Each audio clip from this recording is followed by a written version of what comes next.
It's an amazing reproduction that we are witnessing here. The lobby, as you can see, is very airy and bright. The touches of the designs, the furniture are equally as exquisite. And I think this is going to be a great reintroduction in the tourist space.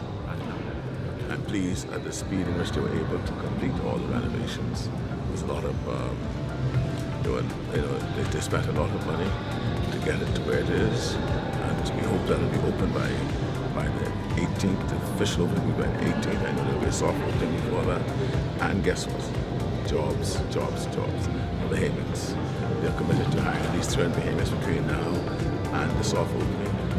And so we can see that all that's been happening at this hotel is not a day, because at the end of the day, we'll be adding at least another 300 unemployed Bahamians to the workforce.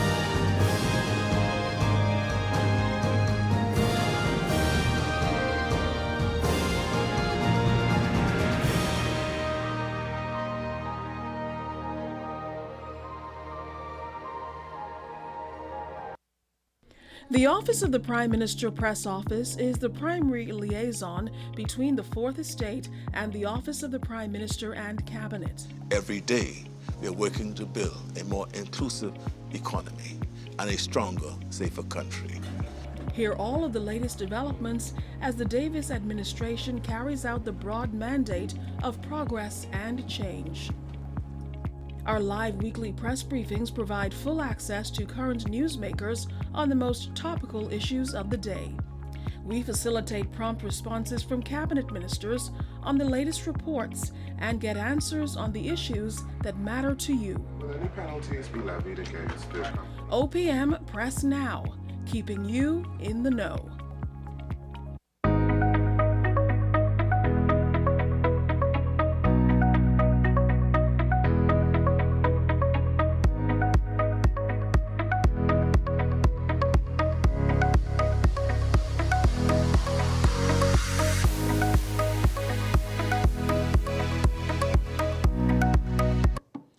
Everyone, and welcome to the Office of the Prime Minister's weekly press briefing.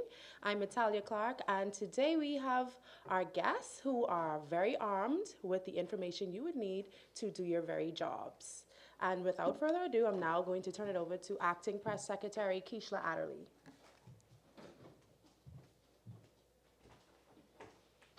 Thank you very much. Thank you very much, Natalia. Good morning, everyone. Good to see you all. Looking so alive and well. Good to see you. Well, this morning, as Natalia mentioned, our guest this morning, Police Commissioner Mr. Clayton Fernando. We're always happy to see the police. They are indeed our friends. And the police have been on an ongoing mission to ensure that our communities are safe by implementing and carrying out measures, including saturation patrols and closed-circuit television, among other important initiatives. Well, this morning, Mr. Fernando will tell us about some of the gains police have made over the last year in the fight against crime. We also see a beautiful display just to my right here, Tyree's Lemonade. There is a beautiful story behind this small business, which we will feature this morning. So we're excited to hear from the principals of those businesses, or that business as well. But without further ado, we welcome Police Commissioner Mr. Clayton Fernando.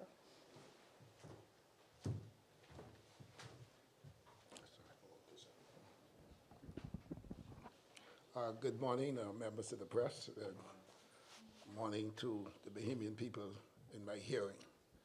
It's always a pleasure to be able to bring the members of the public up to date as to the state of crime and where we are at this present time.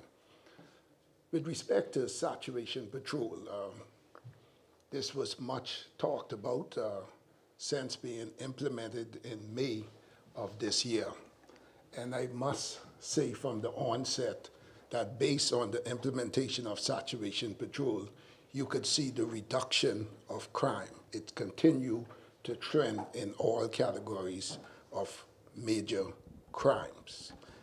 What you will see with respect to Saturation Patrol on a daily basis out there in the various communities, that presence out there. Saturation Patrol brought some structure with presence out there. And you know, once the police is out there, it helps to remove the fear of crime from members of the public out there. We have 3 operations that are presently out there, and this is a 3-prong approach. The 3 named operations out there as we speak is Operation Ceasefire, Operation Secure City, and then you have Saturation Patrol. The structure is the mandate for ceasefire. Their mandate is to continue to target our wanted suspects and prolific offenders. Secure City, they are being driven by our data, where most of the crime continue to occur, and that is in the inner city, where we note that most of the crimes continue to happen. Their mandate is to go into the community and target the prolific drug peddlers who we know continue to wreak havoc within our communities. You will hear gunshots, the response to gunshots and major crimes that occur within the communities. They are timely response. You know that the shot spotter, as it goes off, they are informed, and the response time you could see now is right pretty much on point. Either they will catch the individuals in the act or catch them leaving.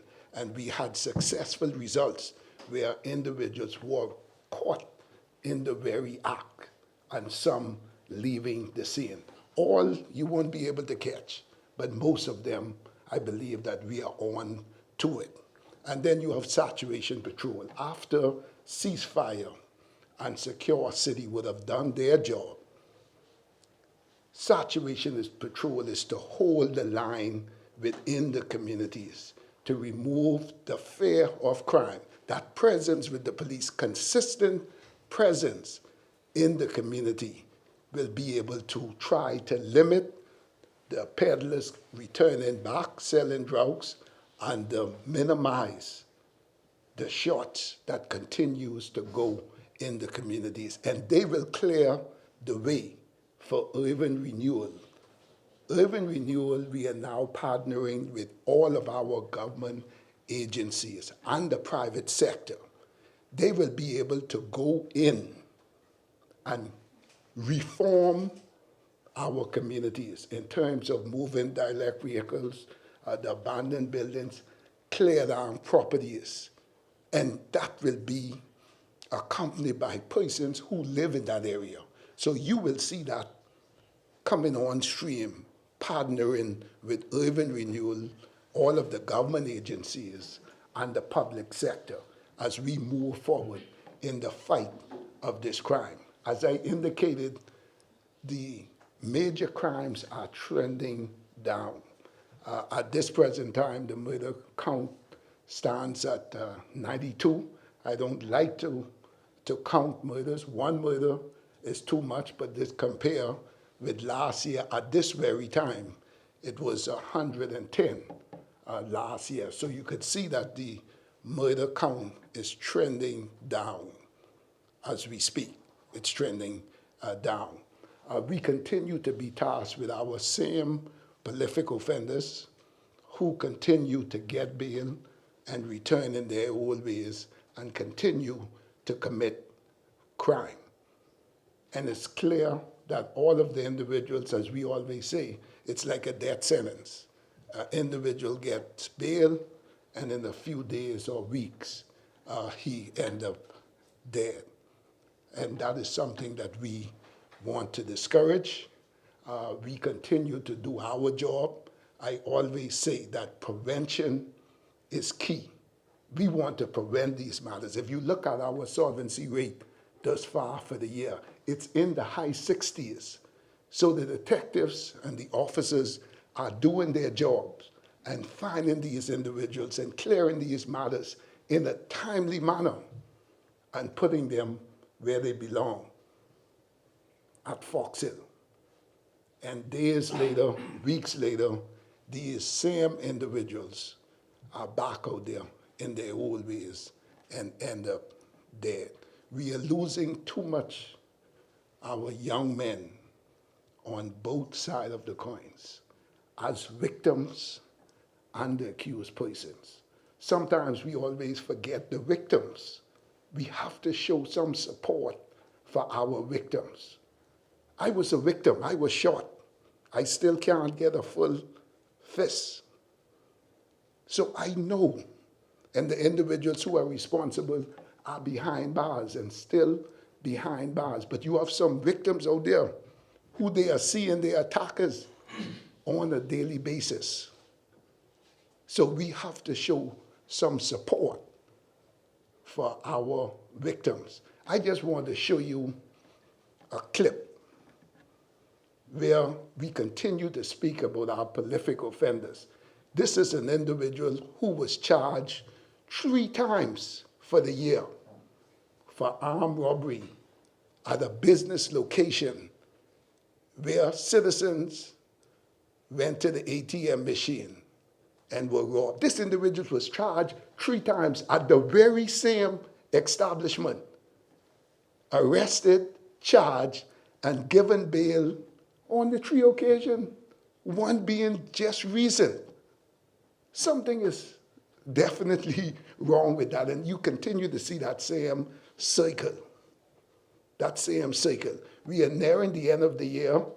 We are cleansing the system and doing the year-end review.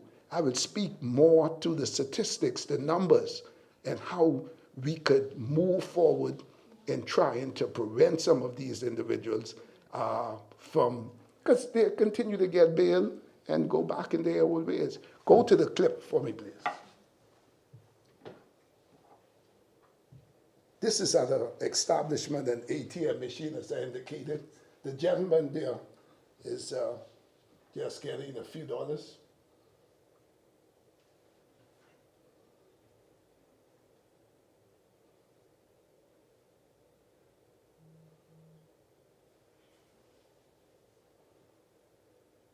See the culprit ran from there? He had that area staked out.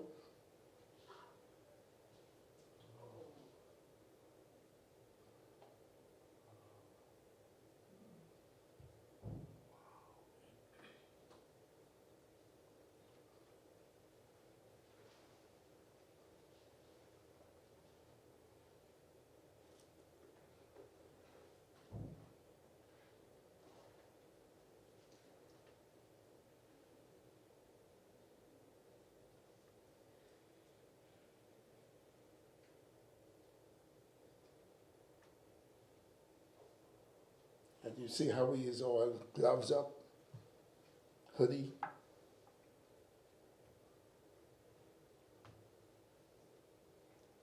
And this is the victim's vehicle, and he tried to get it started, but something went wrong. And these are the individuals 3 times, man, at the same location, was arrested and charged. And this was a recent, very recent matter. He was charged, and now it's before court. And that is the kind of problems that we continue to see, not only with the armed robberies, but with the homicides. As you see, every time Ms. Skippins give a report live from a scene, most of them are individuals who are being monitored and is on bail. We have to find a way to even try to save them. We spend more resources trying to keep those individuals alive because we know the information. Once they get bail, they will be right out there and they will be a target. So that is something that we continue to probe. We had some excellent successes with saturation patrols. We were able to arrest individuals who were found with a number of firearms. Just a few weeks ago, a house and warrant was executed, and 10 firearms, which include 5 high-powered rifles, was found in the house. That individual was charged, went to court, pleaded guilty.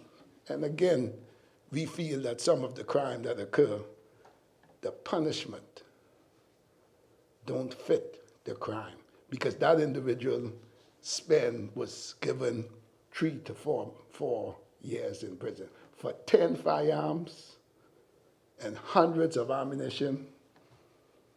You could imagine if that had gotten into the hands of the criminals, what damage that will continue to occur. So that they are some of our concerns. But I must say and commend our men and women of this noble organization who continue to go above and beyond every day to ensure that the Bahamian people and visitors who comes to our shore in the millions every year to ensure that they are safe.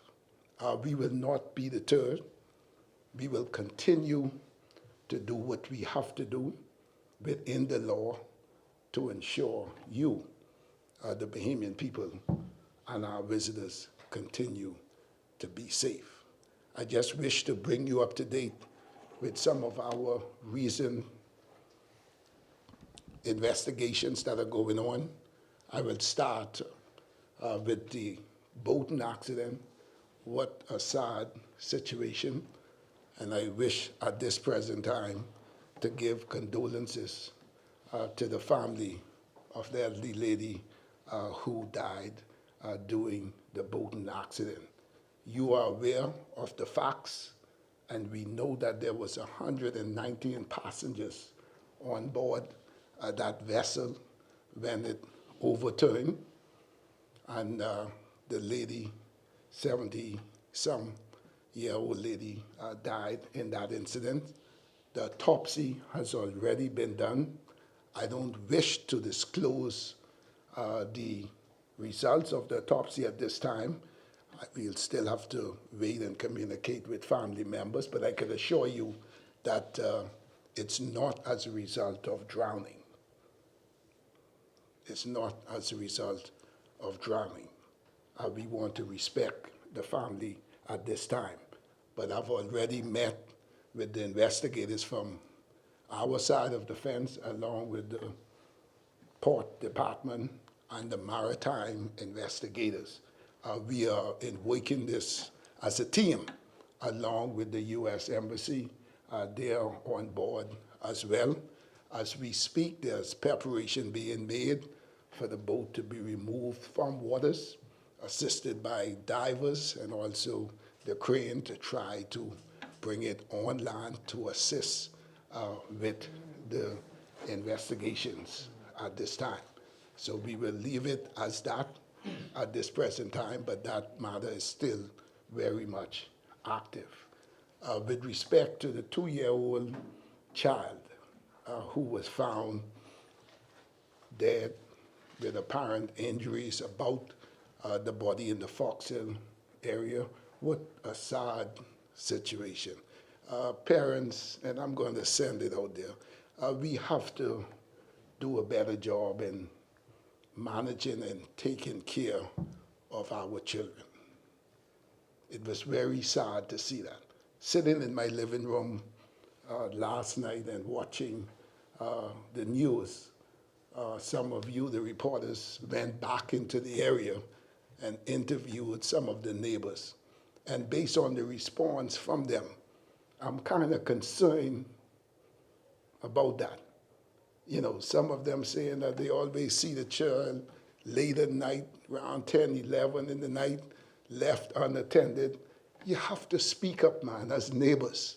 You have to speak up. If you see something is going wrong with an individual in the area or anybody.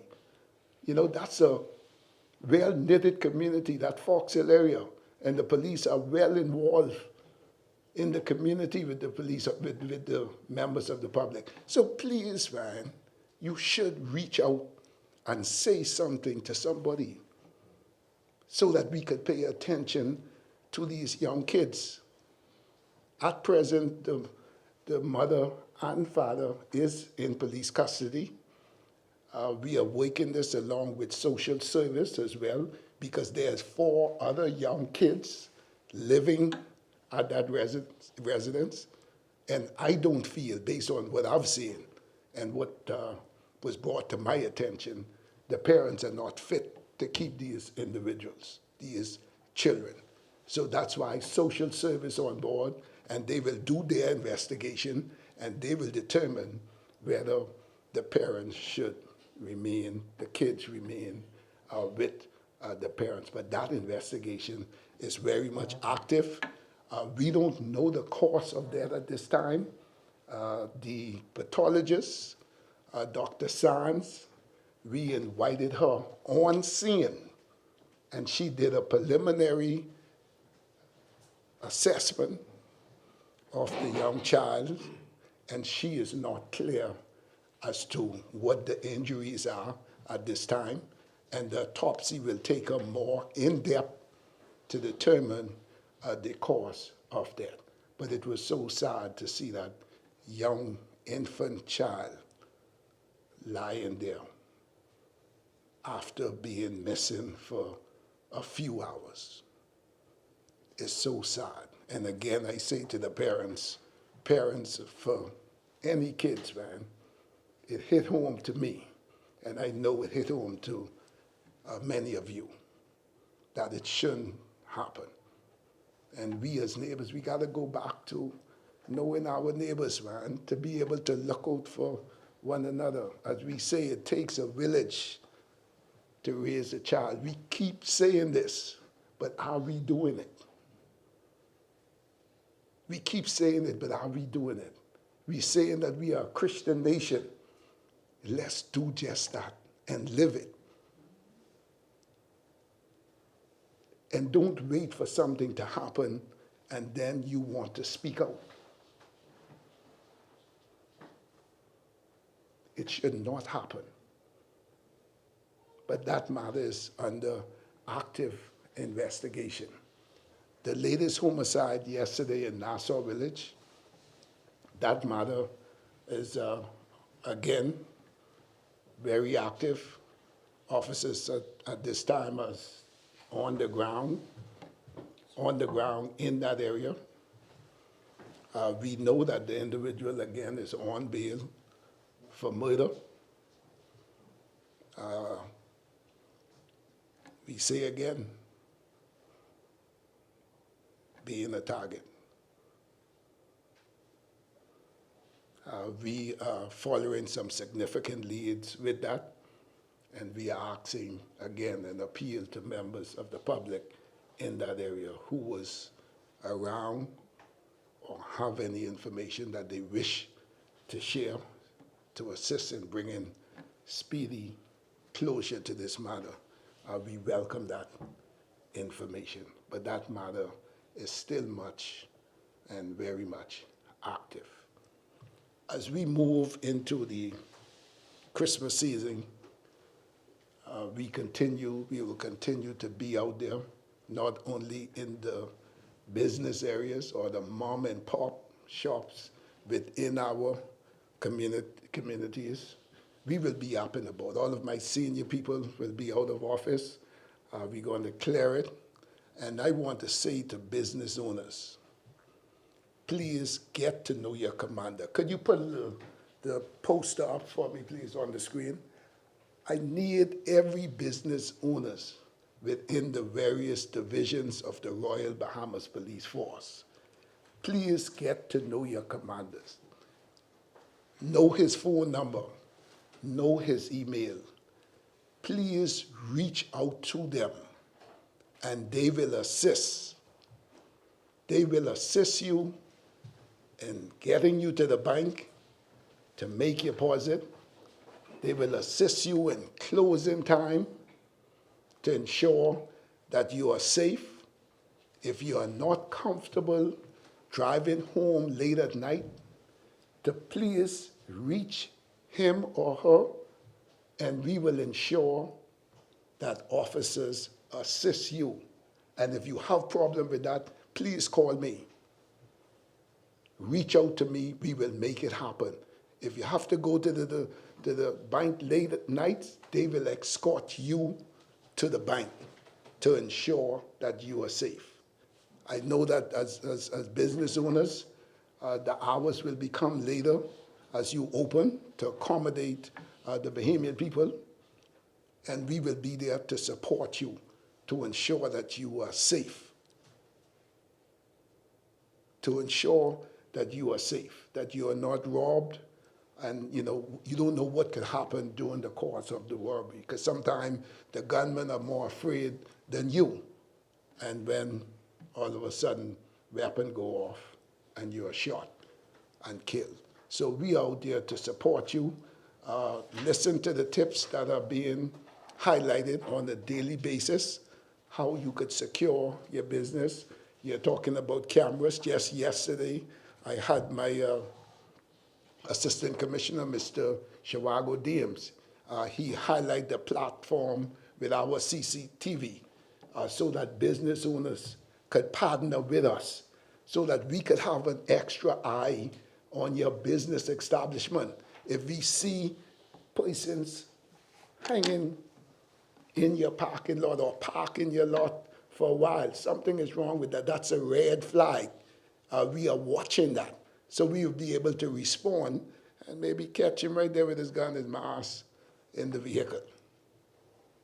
So we want to do that to assist. So we want to partner to make that happen, man. These tips continue to be out there on a daily basis, and then sometimes people just let their guards down. But we are here to encourage you to please, man, do just that, and to assist us so that we can help you. We are there for you. This is your Royal Bahamas Police Force. This is all you got to keep you safe. And we want to continue to build that relationship with you, the members of the public, to make sure that this Bahama land that we love so much, that we are safe. And I want the Bahamian people to continue to pray for your police force as we move forward. And we want to finish this year strong to move forward for 2024 for a more successful year. But we are preparing for the year in review early January, and the facts and the results will be laid out as to the results of my policing plan. Did we achieve for 2023? And we are well on the way with respect to that. Thank you so much. Any questions? Yes, you said with the incident with 2-year-olds, looking at what you saw, that the parents weren't fit to be parents, and you talked about what the neighbors were saying. Is there any other instances or example you could think of that was really shocking to you, like other near-death instances with the other children? And we know that the mother, she was taking medications for her mental health challenges. Are those other issues that you saw? But I don't know that, what you were saying with respect to the mother being taken medication for some other illness, mental illness. But there are things during the investigation, and that's why I said social service and the police. And that will be one of the lines of inquiries right off the top that you will want to look at, the mental state of the parents and all of that. So that's why we are partnering with social service to determine if the parents are fit to continue to secure the kids. Just for clarity in reference to the voting man, I know that you said it's an active investigation and that it involves a number of stakeholders. If based on investigation, can we anticipate someone being liable? Yes, well, the facts will reveal as we move with the investigation. So the facts will come out as we investigate. Commissioner, there were two other murders that occurred earlier this month, well, one late last month and one at the start of this month, one in Key West Street on November 6th. We haven't heard anything. That victim was masked at the time, and we haven't heard anything. Well, with that incident at Key West Street, that's two culprits. They were masked, and one culprit accidentally, I suspect, shot his partner. They went there to kill another individual, and during the crossfire, based on our investigation thus far, may have accidentally shot him in his head, because the individual, he died with his mask on and his gloves and everything still there when officers arrive on scene. So that matter is still much active. We had an individual in custody who is indicating that he may have been the target because he was chased, and he gave us some information that suggests that those two individuals came there to kill him. On October 30th, at the Harbor Bay Shopping Center in Tennyson, Chisholm was killed there. Yes, that matter is very much active, and we are close to bringing some closure to that. And if we don't pay attention to it, something else could happen, just based on the individuals. And that's what you will find. We bring these individuals in custody to try to find out, because indicators comes to us prior. And, we will bring these individuals in to find out what's the problem so that we could try to fix it and catch it at that stage. And most of the time, they won't tell us that nothing is wrong. And then days later, they're dead. And that is the problem. They try to take matters in their own hands. Commissioner, you started off abreast on this briefing talking about the successes that the different operations have been seeing. But, the stats really don't do much about the feelings, and so the FAIR index seems to remain high here. How concerned are you about that FAIR index, and, and how is that incorporated into your strategies? It is. Let me tell you how. If an individual wants to kill you, it is so hard, and only you in your mind, unless you tell somebody that you're going to kill an individual. And we are just dealing with the murders now, because they are happening very frequent within the communities. The individual, he knows his time. He does his homework. When I say his homework, he plot, he sees you move every morning at a certain time. He will look at how many people may be around, when there's more or less people around, and then he makes his move. They will have an eyeball. If a patrol car pass that area and go around, they take note of that, and they look at timing, when they could be able to make that move. You have individuals, these young individuals today, they have no loyalty to nobody. The different gangs, they are pimping on each other. They are giving other gangs information on their own. And that's what makes it even more a little difficult for the police to keep a good grip on these individuals, because they know their time, they watch, and they plan. But these are the same individuals who continue to get bail. As I said, we spend a lot of resources and manpower trying to keep a lot of them alive.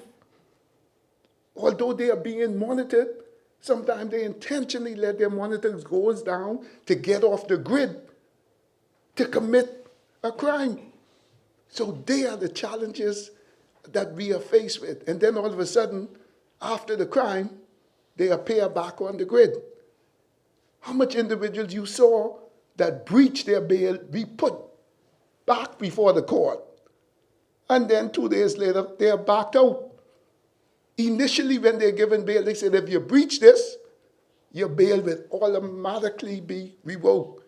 But you're finding that individuals are charged with that, and they are back. Some of them even pay a fine, and they back. So that's the cycle, my brother.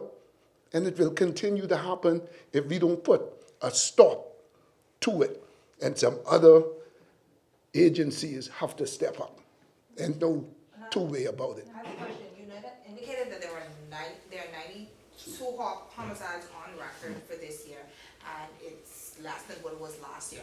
Of those 92, to piggyback off of your statement, how much of them can you indicate are related to persons who were on bail? I don't have that facts with me at this time. As I said, we are cleansing, and we are putting our statistics together. It's nearing the end of the year, and all of that will be revealed in the breakdown when I present in the year in review. But as you said, and if you are taking note as a reporter, when Ms. Skippins report on every scene, this individual is being monitored as on bail for serious crime. So you will have a good feel as to how much individuals are being killed who is out on bail for serious matters. Just switching gears a little bit, I just wanted to ask you, obviously, you talk about police going after certain people, but we had the Nygaard case where he was found guilty. Do you feel that reflects negatively to the police force, considering that he's being held accountable in other jurisdictions, when by all accounts most of his bad behaviors were committed in this country, and then there were other allegations that came out about police bringing victims back to the compound against their own will when they were trying to escape? Well, I don't know where that information came on, but he is where he belongs. I support the victims in those matters with him. I support the victims 100%, and I must applaud those victims for those who were afraid to come forth, who was afraid to come forth to make a complaint. And that information, what you were saying with police officers carrying there, I don't know anything about that, because if head would have been chopped off, not under my watch. Does that conviction impact any investigations that were going on with Mr. Nygaard? People they were accusing him of sexual assault, the police were investigating. But there was a lot of talk in the media about victims here, and a number of them never came forward to the police. As far as I'm aware, I was not the commissioner then, but I was in the stream of investigations then. But a number of them, there was talks in the media, but a number of victims, and that's why I say I must clap those victims who came forward and give their evidence, and he is where he's supposed to be at this time. Commissioner, we get out of the frustration in your voice as you talk about the other agencies needing to do more to keep these repeat offenders off the street. Do you care to share with us your theory as to why? Because we've heard these complaints from even your predecessors, and still it seems as though nothing is being done. Any theories on why? I don't wish to get into that, but I don't wish to get into that. But you all have to reach out to those other agencies, the same way how you probe the commissioner. Reach out to those agencies and put those same questions to them. I want to stay in my lane, and we want to do what we're supposed to do. But then we should be tightening up. But put those questions to those agencies, and you're aware, you're fully aware, you've been around for a while. Put those questions to those individuals. I'll take a final question from Ariel. I understand we're trying to be sensitive around the Booth Lagoon situation. I know you said it was not due to drowning, but because this is a major case, can we rule out that the cause of her death didn't have anything to do with what happened in that incident? Maybe like her head hitting, anything like that? I just want to make sure we're clear that. You will get that. The investigation is still early, and you will get a full report. You will get a full report of what actually occurred there. You know, when you're putting a puzzle together, you take your time, look through, make sure it's the right fit and it's everything add up, and then at the end of the day, you have a perfect photo. So just wait for that. Thank you so much. Thank you very much, Mr. Commissioner, for that very comprehensive report and fielding those questions as well. I just want to say, in respect to the investigation of that boating incident, from the perspective of the Ministry of Energy and Transport, that investigation is ongoing. For the next week or so at least, that probe will continue. That will take into account an investigation or an inspection of the vessel itself. It will take into account what safety protocols were in place. It will take into account what was considered before a decision was made for that voyage, notwithstanding the weather alerts that were issued well in advance. It will also include an interview with the operators. But in the interim, the Ministry of Energy and Transport has taken a decision to, going forward, broaden the scope of warnings to the public. As you know, there is a system in place already as far as those weather alerts. What they will do is add to that by perhaps speaking with resorts so that visitors who may be unaware of alerts, weather conditions, etc., have that information and can make a more sound decision as to whether or not they should head out on the water. So that is the latest on that. If there are any further questions, I'd be happy to take them now. Yes, Corvell. Speaking of weather, we're expected to be under some severe weather here for a couple of days. Any advisories or notifications from the Ministry of Education perhaps that we need to know about? Not to my knowledge. Fortunately, we're ending we're getting closer to the end of this week, I should say, and I believe that advisory went through today, perhaps into tomorrow, and hopefully that won't be necessary. But there are no advisories as I'm aware. Yes, in light of Mr. Petty's resignation, will the government still look into other contracts that have been given under water and sewage, particularly to Mr. Petty's relatives or associates, as we understand, or we have got information that other people may have gotten that? Will the government still go after that even despite his resignation? Well, the government moved very quickly, as you saw this week, to take action to investigate the matter from the end of the Water and Sewage Corporation, to speak with Mr. Petty and make sure that there was a fair hearing. If there are further allegations or questions, I expect that they'll be investigated in like manner. But it is clear that through the actions that were taken of the Davis administration, the request and acceptance of Mr. Petty's resignation, that there is intolerance for such conduct. There are also rumors that Mr. Petty may consider resigning from his seat. Can you confirm? I'm not aware of any such rumor. Any update into the shanty house? I know, any update onto in regards to the shanty house? I know that they were still were works in terms of clearing them down, but then we had the fire. Is there any updates into that in terms of the Ministry of Works?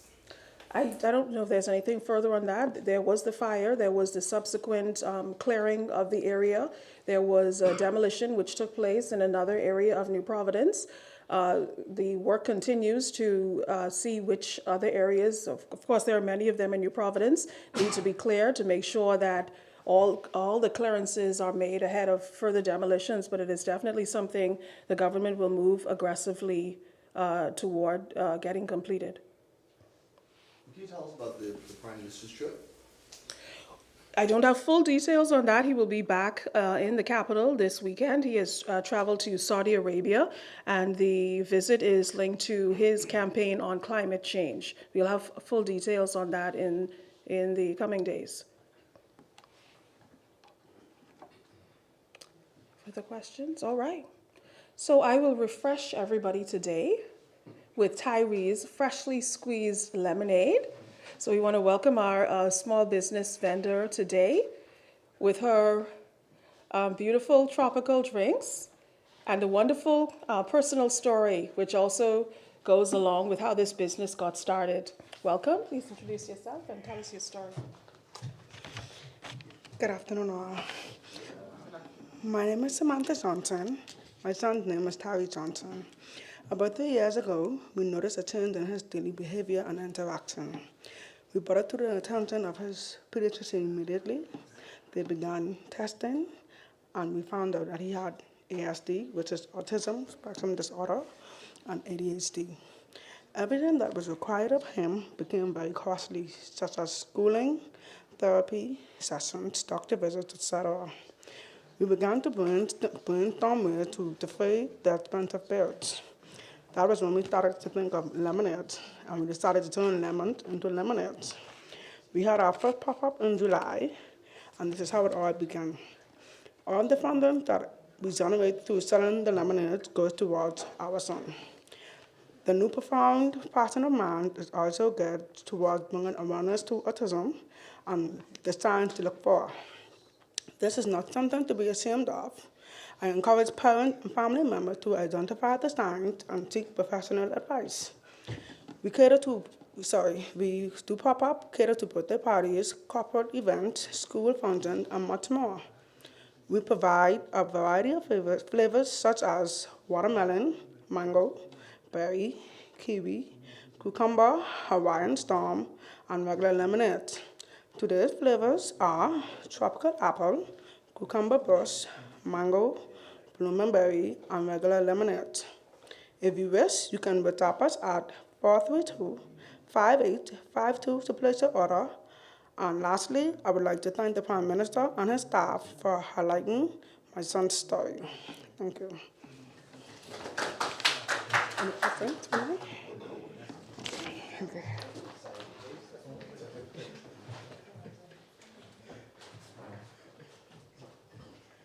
Well, thank you very much for sharing your story, and we wish you all the best. And thank you for your bravery as well.